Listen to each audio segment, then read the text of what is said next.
Capítulo 5.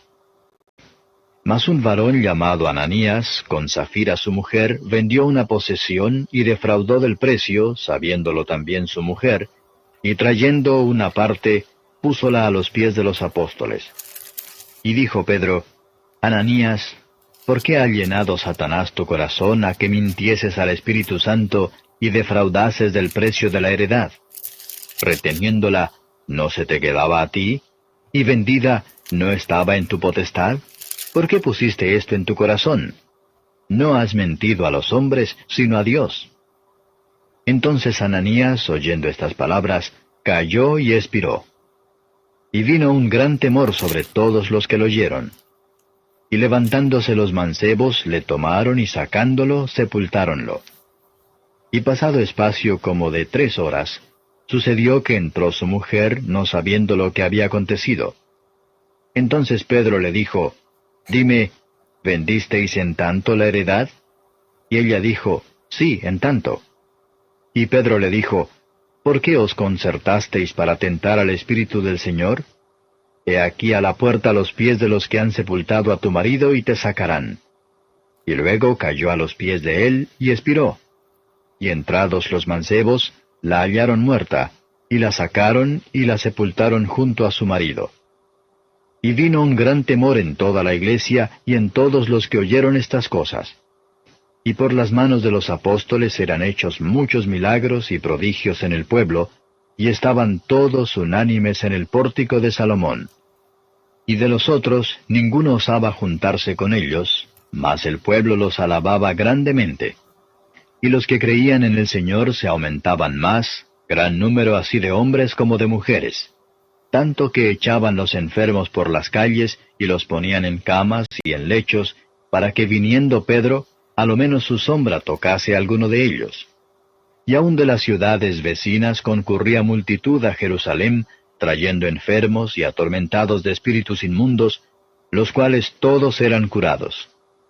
Entonces levantándose el príncipe de los sacerdotes, y todos los que estaban con él, que es la secta de los saduceos, se llenaron de celo, y echaron mano a los apóstoles y pusiéronlos en la cárcel pública.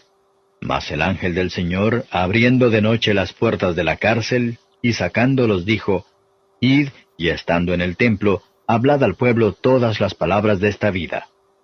Y oído que hubieron esto, entraron de mañana en el templo y enseñaban. Entretanto, viniendo el príncipe de los sacerdotes y los que eran con él, convocaron el concilio y a todos los ancianos de los hijos de Israel, y enviaron a la cárcel para que fuesen traídos. Mas como llegaron los ministros, y no los hallaron en la cárcel, volvieron y dieron aviso, diciendo: Por cierto, la cárcel hemos hallado cerrada con toda seguridad, y los guardas que estaban delante de las puertas. Mas cuando abrimos, a nadie hallamos dentro. Y cuando oyeron estas palabras el pontífice y el magistrado del templo, y los príncipes de los sacerdotes, dudaban en qué vendría a parar aquello. Pero viniendo uno, dióles esta noticia: He aquí los varones que echasteis en la cárcel están en el templo y enseñan al pueblo. Entonces fue el magistrado con los ministros, y trájolos sin violencia, porque temían del pueblo ser apedreados. Y como los trajeron, los presentaron en el concilio, y el príncipe de los sacerdotes les preguntó diciendo: ¿No os denunciamos estrechamente que no enseñaseis en este nombre? Y he aquí habéis llenado a Jerusalén de vuestra doctrina, y queréis echar sobre nosotros la sangre de este hombre. Y respondiendo Pedro y los apóstoles dijeron: Es menester obedecer a Dios antes que a los hombres.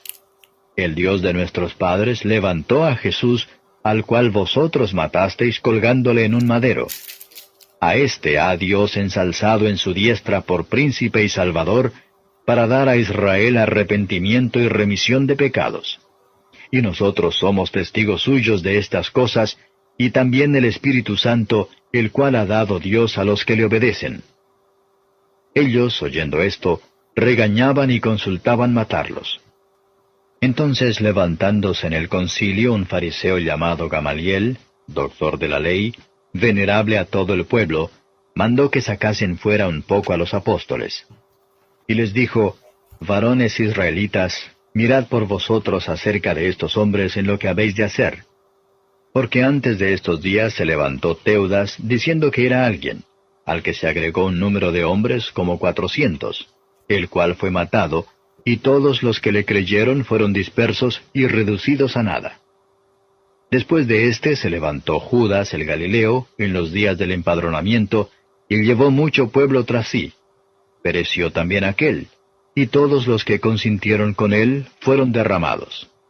Y ahora os digo, dejaos de estos hombres y dejadlos, porque si este consejo o esta obra es de los hombres, se desvanecerá, mas si es de Dios, no la podréis deshacer.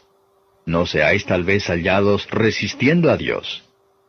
Y convinieron con él, y llamando a los apóstoles después de azotados, les intimaron que no hablasen en el nombre de Jesús, y soltáronlos. Y ellos partieron de delante del concilio, gozosos de que fuesen tenidos por dignos de padecer afrenta por el nombre. Y todos los días en el templo y por las casas, no cesaban de enseñar y predicar a Jesucristo. Bendiciones, hermanos, le damos gracias al Señor y en esta ocasión estamos en el capítulo 5 del libro de los Hechos, en la cual vamos a entrar a discutir una serie de aspectos importantes, iniciando desde Ananías y Zafiras, como también estaremos hablando de lo que empezaron también y a manifestar discípulos con maravillas y señales en el transcurso de su obra ministerial. También tenemos que ver que este capítulo es uno donde vamos a explicar una serie de aspectos que son sumamente importantes porque continúa también este encuentro con los líderes religiosos. Es por eso que tenemos que tomar en consideración que aquí en el capítulo 5 tenemos que notar que luego de la piedad de Bernabé y la alabanza que recibe, que fue impresionante en el capítulo 4, cuando él cede sus terrenos para ayudar a los pobres, vemos aquí que en el capítulo 5, cuando se inicia, esta pareja de Ananías y Zafiras quedaron impresionados y deseando tener lo que podríamos llamar el mismo reconocimiento, la misma alabanza que Bernabé había recibido. Entonces ellos también venden algo de su propiedad, pero entregan a los apóstoles solo lo que se llama una parte del obtenido para su distribución hacia los pobres. Entonces ellos aparentaron haber dado un total del precio de la venta. Entonces, como era costumbre que el que moría fuera enterrado el mismo día de su muerte, entonces tenemos que notar que fue bien extraño que Ananías fuera enterrado sin que su esposa lo supiera, como dice el versículo 7. Entonces, hay lo que se llama 3 horas de diferencias del entierro de Ananías. Entonces, Zafira se presentó ante Pedro. Entonces, le pregunta si la tierra había sido vendida por el precio que Ananías había indicado. Entonces, ella lo que hace es que lo confirma, lo que entonces Ananías había afirmado. Entonces, la respuesta de Pedro contenía, si usted se da cuenta, 3 verdades importantes.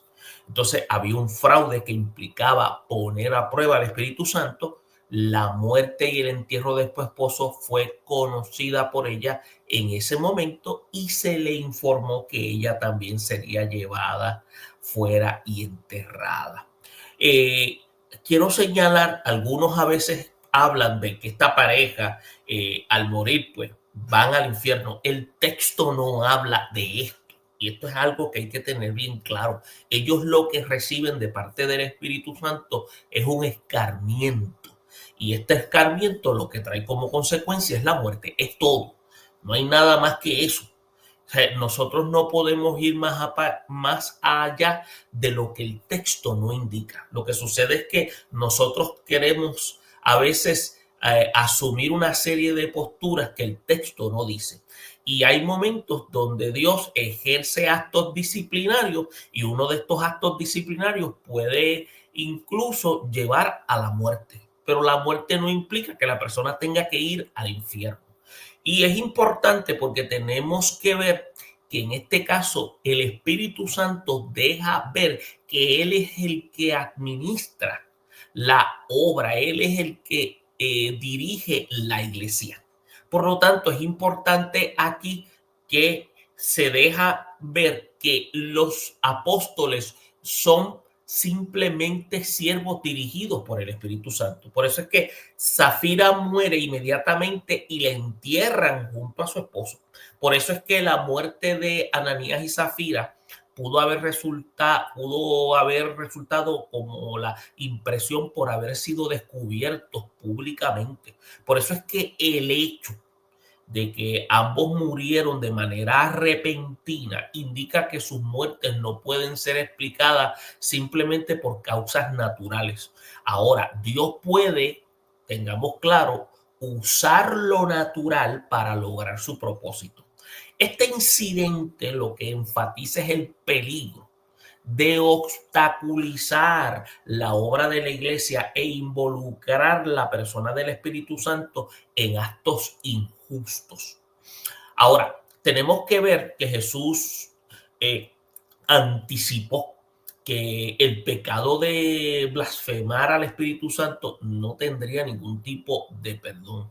Y algunos consideran esto como un acto de blasfemia porque se le adjudica al Espíritu Santo algo que no realiza, o sea, porque por eso es que Pedro le dice que por qué tentáis al Espíritu Santo.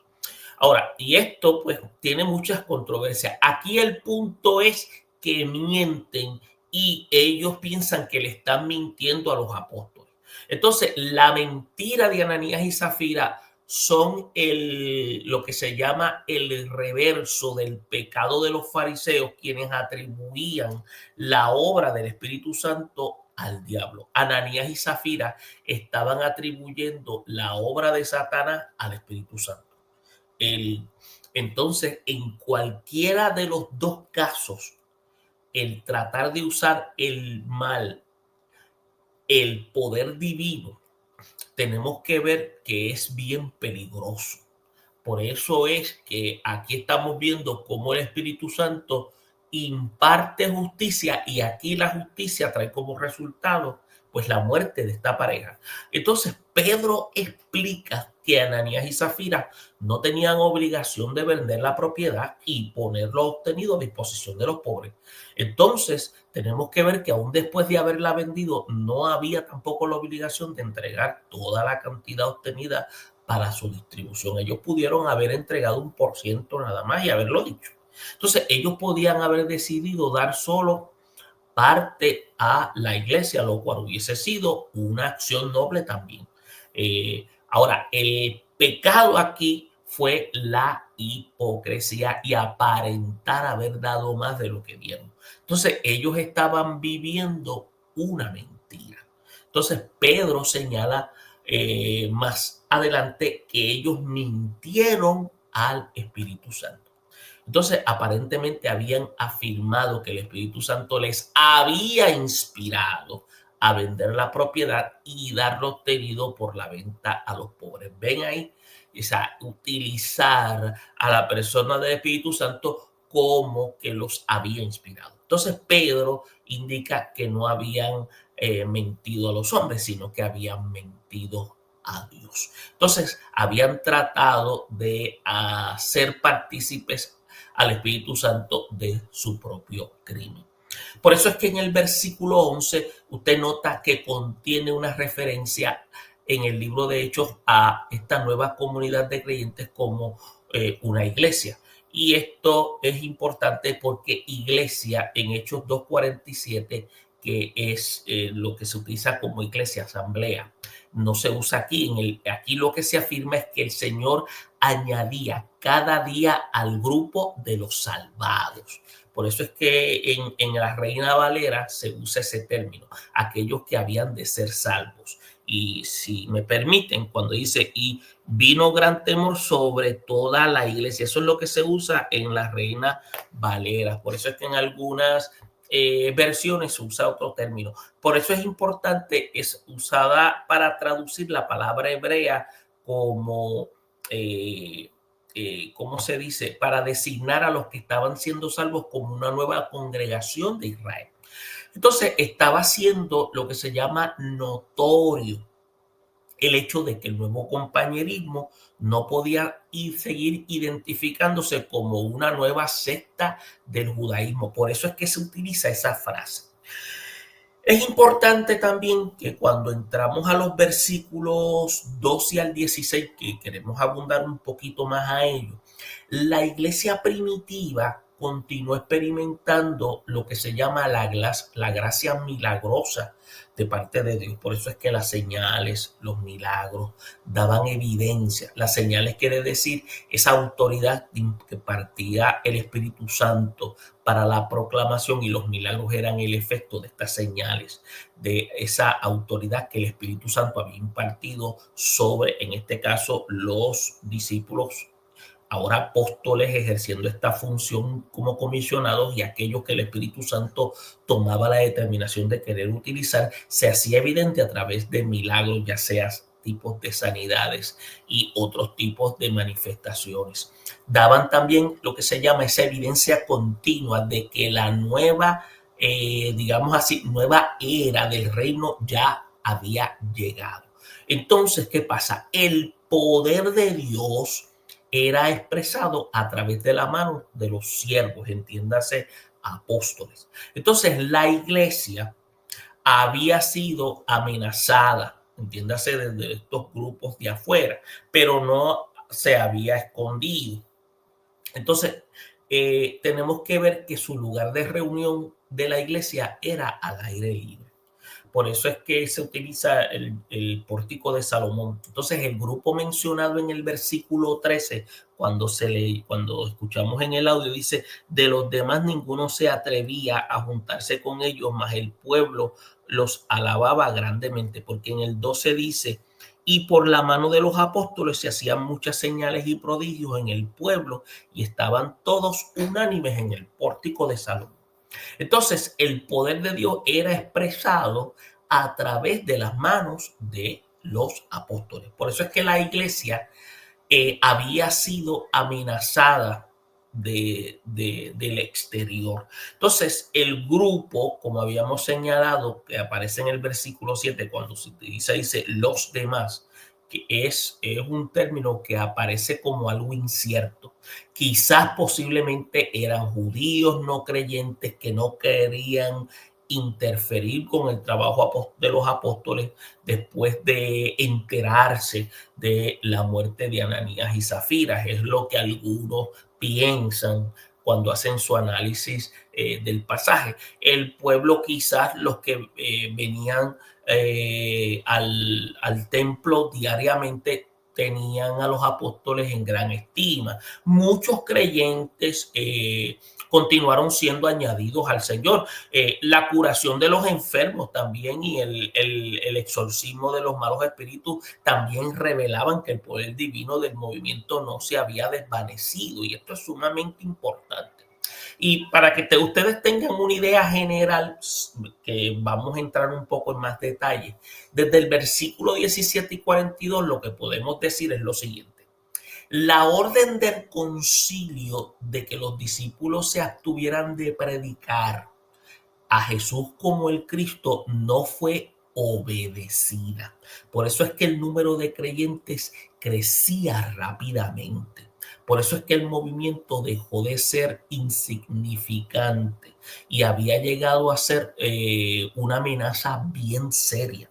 Por eso es que a la posición de los saduceos y las tradiciones del judaísmo, esto fue problemático. Por eso es que el segundo arresto de los apóstoles era inevitable, si se puede decir así, dado que habían, en este caso, desobedecido públicamente al mandato del Sanedrín, entiéndase. Entonces, para los líderes judíos, los apóstoles eran, ¿cómo podríamos indicarle? Eran herejes, eran perturbadores. ¿Por qué eran herejes? Porque continuaban proclamando a Jesús que era el Mesías.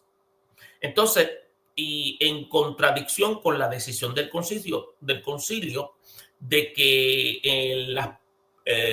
que las pretensiones mesiánicas de Jesús eran blasfemas y merecían la muerte, según lo que los del Sanedrín entendían. Entonces, ¿por qué perturbadores potenciales de la paz?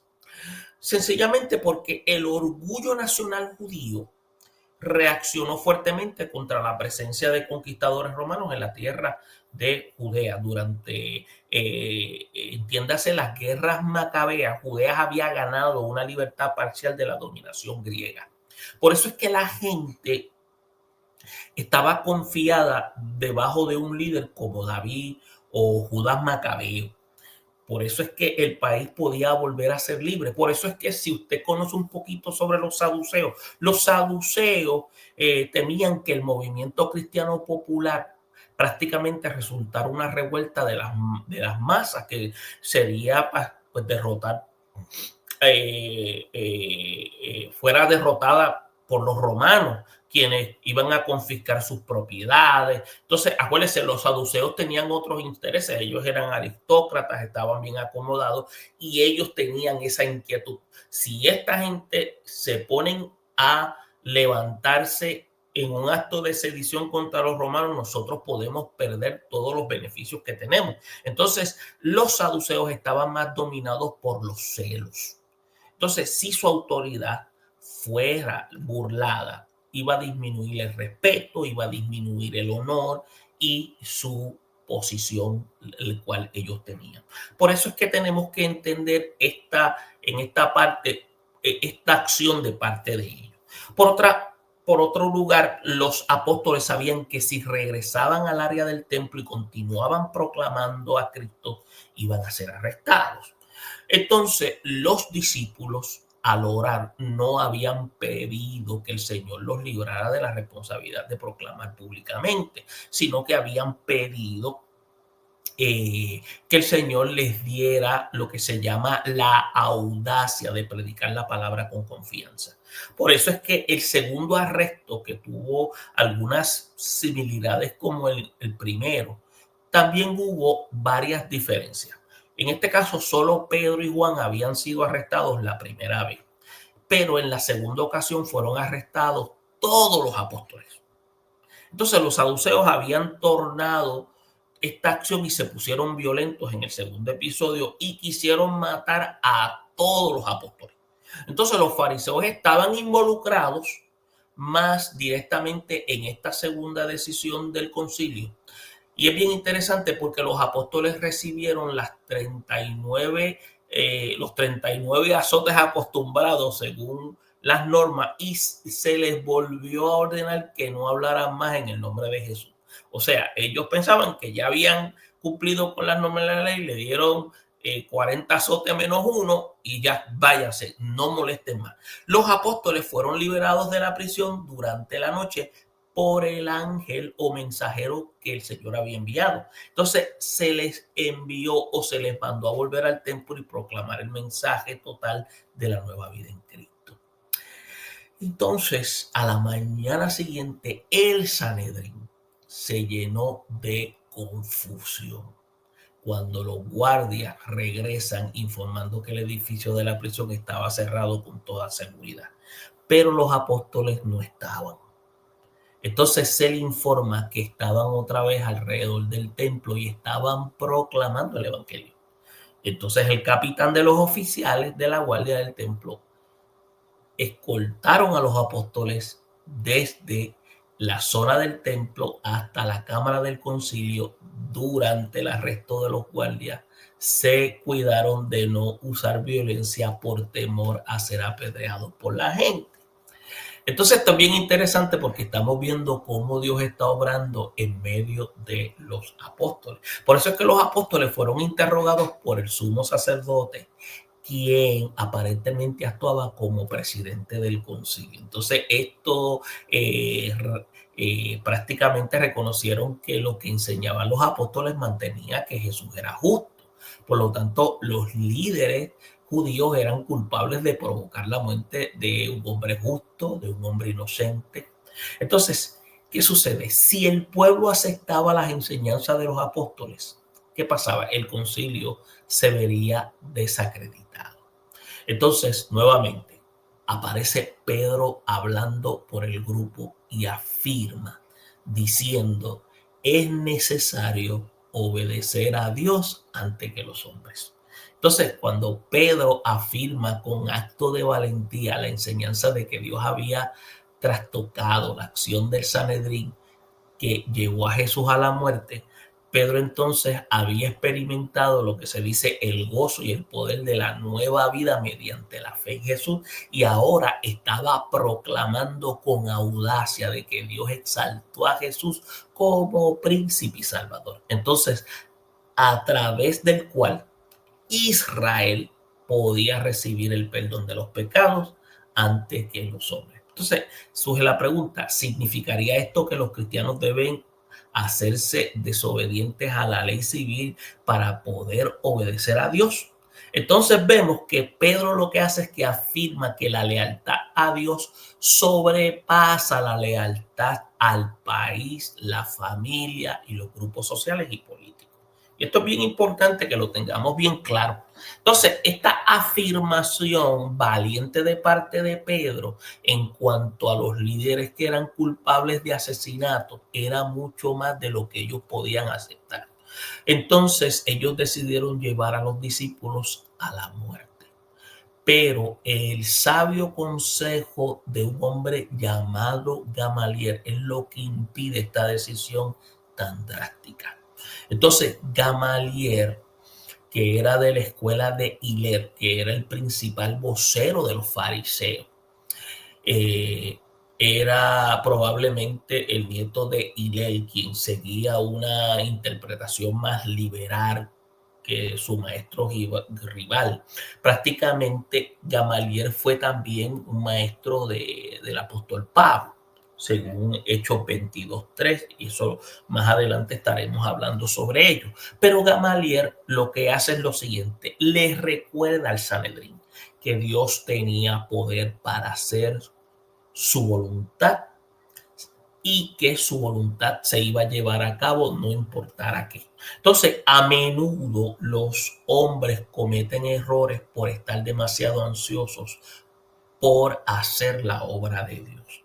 Por eso es que si los cristianos eran herejes, Gamaliel les indicó que estarían trabajando contra Dios y serían vencidos por él. Si por el contrario estaban dentro de la voluntad de Dios, aquellos que se les oponían y los perseguían estarían luchando contra Dios. Entonces, ¿qué hace? Gamaliel usó los dos ejemplos para apoyar estos argumentos. Entonces, ¿qué pasa? Una banda de sediciosos guiados por un tal Teudas, como menciona el pasaje, que había fracasado. Teudas, que había guiado una multitud de seguidores hasta el río Jordán y les prometió dividir las aguas como Josué, que Josué lo había hecho. Entonces, ¿qué pasa? Esto trajo confusión en aquel tiempo. Entonces, la resurrección fue dominada por un tal Fado, que fue el procurador romano cuyos soldados decapitaron a Teudas y lo mataron a muchos de sus seguidores. Entonces, la veracidad de Lucas como historiador es aquí donde resalta que había sido desafiado debido a que el Teudas del que habla Josefo había sido vencido por ese Fado algo más o menos en el año 44 después de Cristo. Y Fado había venido a gobernar como un procurador en aquel tiempo. Entonces, este discurso que trajo Gamaliel había ocurrido como unos 10 años antes. Entonces, el problema continuaba todavía sin resolverse. Entonces, ¿qué pasa? Gamaliel hizo esta referencia a Judas de Galilea, quien dirigió una nueva revuelta contra los romanos en el año 6. Mucho antes, ¿no? Entonces, cuando Cirenio creo que era, trató de hacer un censo en Judea, entonces Judas y sus fuerzas fueron aniquilados por Herodes el Grande. Otro Judas, acuérdense, y pronto fueron dominados por los romanos. Entonces, el historiador Josefo estaba declarando que el partido de los celotes eran, como decir en Puerto Rico, el Partido Revolucionario Nacionalista, como le decían los macheteros, ¿no? Ellos creían en el poder bajo las armas. Entonces, los celotes se originó un movimiento que era dirigido por Judas. Entonces, la iglesia de hoy harían bien en tener en mente la lógica de Gamaliel. Porque esto es bien importante, porque Dios y su obra no son amenazadas por los hombres. Por eso es que Dios no necesita hombres para que lo defiendan ni para que rescaten su obra, perdón, del poder de Satanás. O sea, Dios lo que necesita hombres que estén disponibles para ser usados en llevar adelante su obra en vez de protegerla. Y esto es bien claro. Esto lo traigo como un elemento de información para que nosotros podamos entender que a veces nosotros malinterpretamos ciertos conceptos, y esto es simplemente información para que lo podamos tener claro. Porque a veces malinterpretamos ciertos aspectos que son sumamente importantes, y lo que estamos viendo es cómo elementos de oposición querían prácticamente detener este llamado movimiento de aquellos que seguían a Jesús aún después de haber muerto. Y es sumamente importante, porque a veces no nos damos cuenta y a veces hacemos la lectura, pero desconocemos mucha información. Y como le había indicado, esto se lo digo de manera importante porque, volviendo a retomar, es interesante porque habíamos señalado, fíjese, luego de la muerte de Ananías y Zafira, vemos que los discípulos, la iglesia naciente, continuaba proclamando y había señales y había milagros. Por eso es que cuando usted vuelve a analizar los versículos 12 al 42, cuando dice que iba por la mano de los apóstoles y se hacían muchas señales y prodigios, si usted analiza, las señales eran los que valida el mensaje del evangelio. Por eso es que, ¿qué pasaba? Lo que indica que el poder de Dios se manifiesta donde había fe. Por eso es que Dios estaba confirmando el ministerio apostólico con milagros públicos. En el versículo 13, usted puede notar la expresión que dice, pero de los demás ninguno se atrevía a juntarse con ellos. Aquí usted puede ver que había una especie de temor reverente tras el juicio de Ananías y Zafira, como habíamos indicado, pero tenemos que ver que la santidad de la iglesia se genera en respeto, pero no en la popularidad. Por eso es que la pureza espiritual es lo que impacta más que el carisma. Por otra parte, hay que notar algo, y estas son observaciones a través de lo que se ha visto a través de los versículos. En el versículo 14 hay una expresión donde dice, y los que creían en el Señor aumentaban más. ¿Qué implica? Que a pesar del temor, el evangelio seguía creciendo. ¿Qué indica esto? Que la obra de Dios no depende de aceptación humana, y por otra parte, la fidelidad produce fruto, incluso en medio de la oposición. Yo aprendí de un profesor que yo tuve en el seminario, el profesor Olmeda. Él decía que la iglesia fue diseñada para crecer en medio de la crisis, y esto se hacía, yo cada vez que hacía lectura del libro de los Hechos, se puede ver cómo en medio de la oposición la iglesia, a medida que era fiel, se podía ver el fruto de crecimiento. En los versículos 15 al 16 usted puede ver, por ejemplo, la sanación de enfermos, la liberación de espíritus inmundos, lo que implica que el pueblo se activa incluso con la sombra de Pedro. No era que la sombra tenía poder, sino que esto era una manifestación en cual era un medio donde el Espíritu Santo utilizó a través de ellos como vehículo para que ellos creyeran, simplemente era todo. Entonces vemos que Cristo sigue sanando a través de sus siervos. Entonces la iglesia debe ser lo que se llama un canal de restauración integral, nada más. Esto a veces se saca fuera de contexto. Entonces, en los versículos 17 y 18 ocurren estos llamados arrestos por celos y vemos cómo el sumo sacerdote y los saduceos reaccionan con hostilidad, pero vemos aquí cómo la religión sin revelación se opone a lo que nosotros llamamos el mover de Dios. Por eso es que el celo humano no puede detener lo que se llama la verdad divina. En los versículos 19 y 20, usted ve lo que se llama la liberación angelical. ¿Qué implica? Dios interviene sobrenaturalmente. Por eso es que la misión de Dios no puede ser encarcelada. Por lo tanto, ¿qué indica? Que cuando obedecemos, Dios abre caminos imposibles. En el versículo 21, usted puede notar la obediencia inmediata que causa cuando esto es lo que lleva a que prediquen nuevamente en lugares estratégicos, en este caso el templo. Por eso es que los apóstoles no se esconden, sino que lo que hacen es que proclaman. Por otra parte, esto indica que la obediencia precede al entendimiento y también la fe se demuestra en actos valientes, sino que el Espíritu Santo lleva al individuo a seguir proclamando. Los versículos 22 al 26, cuando usted los evalúa cuidadosamente, usted va a ver que hay un estado de confusión entre el concilio.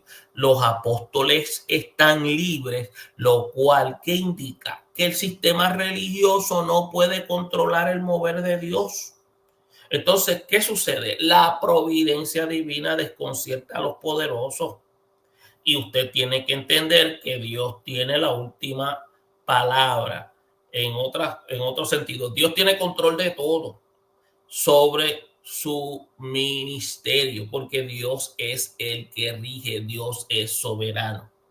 Entonces, también tenemos que ver que entre el versículo 27 y 28 vemos el reproche de parte del concilio, entiéndase el Sanedrín. Por eso es que la expresión habéis llenado a Jerusalén de vuestra doctrina.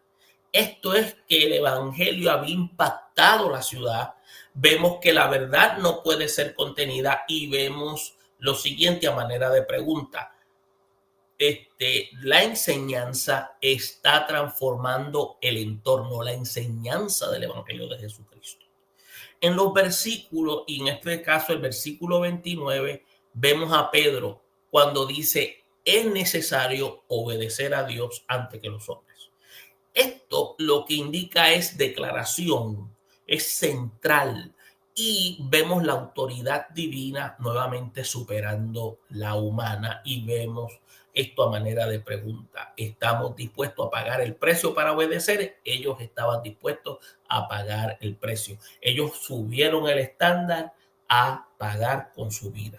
En los versículos 30 y 32 viene lo que se conoce como testimonio cristocéntrico. ¿Cuál es? Muerte, resurrección y exaltación de Jesús.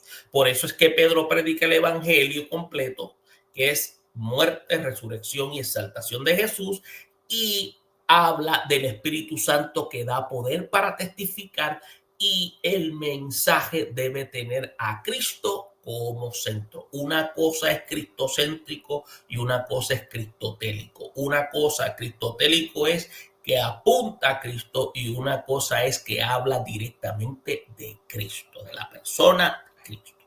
En este caso, ellos estaban hablando de manera cristocéntrica porque ellos anduvieron con Cristo y ellos tuvieron una experiencia con Cristo en ministerio.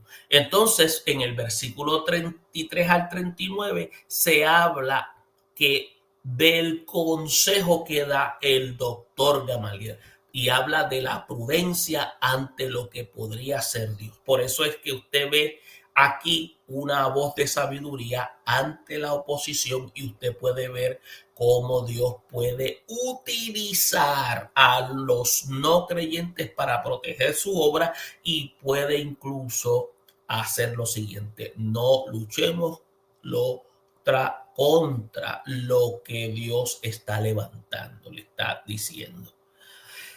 Es importante porque tenemos que ver lo siguiente. En el versículo 40 vienen y se dan lo que se llaman azotes de advertencia. Los apóstoles sufren físicamente por la fe, entonces vemos el sufrimiento como parte de ese llamado cristiano, y vemos lo siguiente: cómo responder cuando la fe es probada, y ellos es de la manera en que responden. Y el versículo 41 y 42 vemos que el gozo en medio del sufrimiento, y gozo aquí es esperanza, no es alegría, y es perseverancia en medio de la enseñanza. Por eso es que los apóstoles se alegraron por ser dignos de sufrir, y vemos que el gozo en medio del dolor revela madurez espiritual y la misión continua sin importar el costo. Y es importante todo este proceso.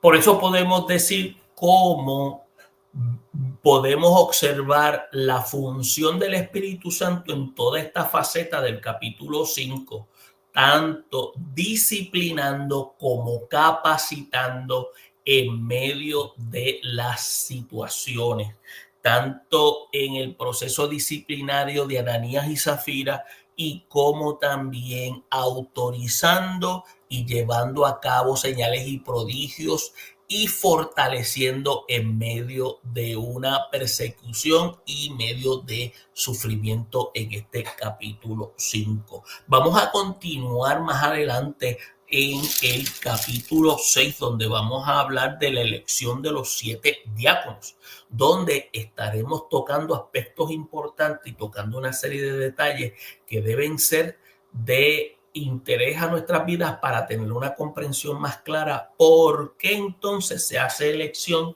de estos diáconos, y hay una serie de puntos que vamos a traer en colación para la próxima lección. Esperamos que esta información haya sido de ayuda y que sobre todo nos permita a cada uno de nosotros entender cuál era el propósito de Lucas a traer todos estos detalles en el libro de los Hechos. Bendiciones a todos y nos veremos en otra ocasión en Análisis Contextual.